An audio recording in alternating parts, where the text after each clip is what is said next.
Think about World War heavy tanks. What comes to mind? The big bruisers like the Tiger, Ferdinand, and Panther. But these beasts were certainly not perfect, and it's time someone tells the truth about them. The Panther is just awful. Pray for me.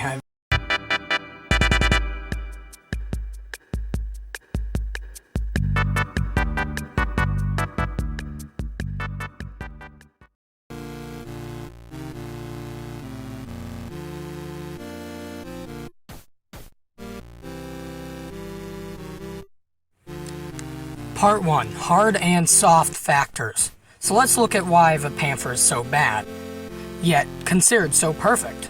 The reason for this is that if you look at the vehicle, it seems perfect, good armor, powerful gun, and a decent engine to boot. That all sounds good on paper, but you aren't looking at the soft factors, such as how reliable the engine is, how fast can you change a track in the middle of a battle, and how easy is it to use. When you're in the late war and you have to train all these new recruits because all the old ones are very dead, you can't just immediately throw someone in a tank if they don't know what to do with it.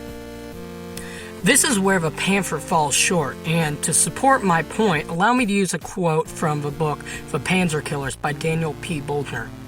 They sent 32 Panthers for the offensive, only 9 of which reached the front.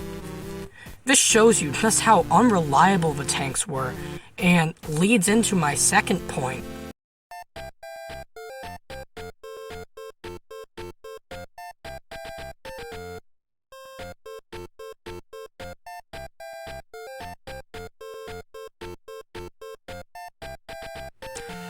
Now let's look at why they in fact harmed the war effort, and what could have been done to make a much better replacement.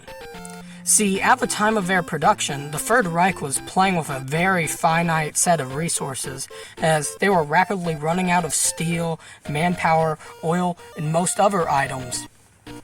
The Panther took a lot of these, compared to their cheaper and, in my opinion, more reasonable counterparts, like the Stug or the Panzer IV, God bless their hearts.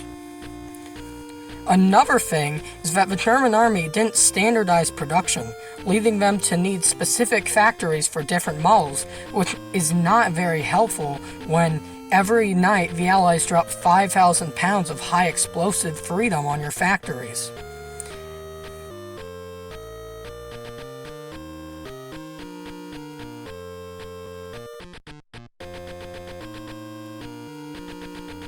Now, when you look at all of these factors together, it's just not a good option compared to some of the easier, cheaper, and more reliable and tested vehicles of the past, like the Panzer IV, the Stug, and pretty much any other tank.